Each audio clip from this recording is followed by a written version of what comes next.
Thanks for joining Ben Philly's celebration of Black Music Month. Our next feature is on the radio legend and broadcast pioneer of Philadelphia, Hall of Famer Miss Patty Jackson. Her career stretches more than 30 years. Her voice is warm, soulful, and so sweet. Without further ado, here's Patty Jackson.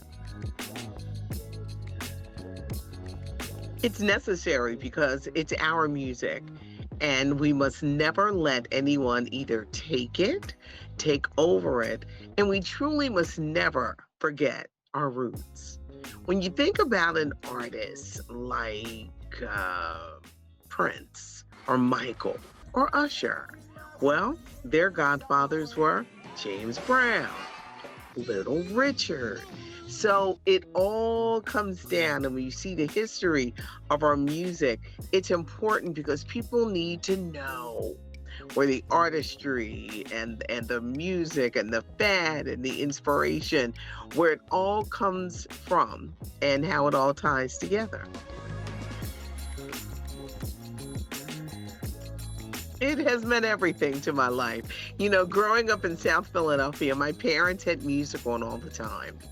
Soul Train at 5 o'clock on a Saturday was the thing to watch. That was an event in our household.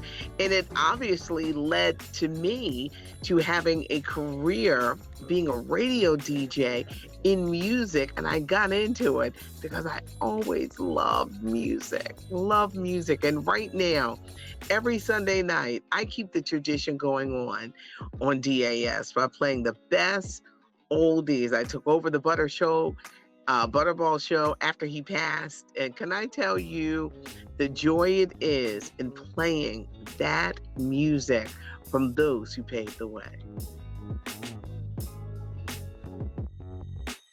It is the culture. When they want to, have our style, our lingo, our clothing.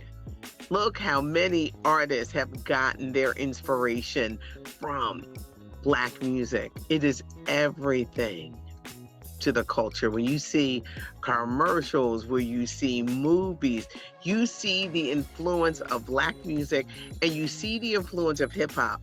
Think about this, the 50th year of hip hop, right?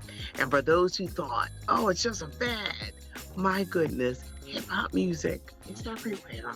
In every commercial, in every movie, magazine, art show, fashion show. It's right there, leading the way. It has shaped the country and our world when you see the British invasion, right? Where do you think the Beatles got their inspiration? From watching Black artists. So it reaches across the pond and it reaches across the world, because it's influenced so many artists. I just get a kick out of every British artist, and they talk about their love of American music. The sound of Philadelphia is everything. Some of the greatest music has come out of Philadelphia, with Kenny Gamble, Leon Huff, Tom Bell, Linda Creed, what they all put together. The great love ballads, the great music, the great message songs. That's what you got, and that is what came out of Philadelphia, and it brought forth Teddy Pendergrass and Harold Melvin and the Blue Notes and the OJs. And I think about the Spinners, so many great groups. I fell in love with music when I went to see my first concert at the Valley Forge Music Fair. To me, it was like one of the best concert venues because it was in the round, and no matter where you sat, you had a great song.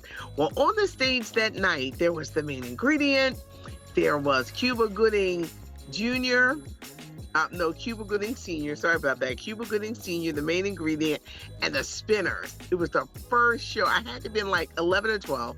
First concert I ever went to, and I fell in love at that moment.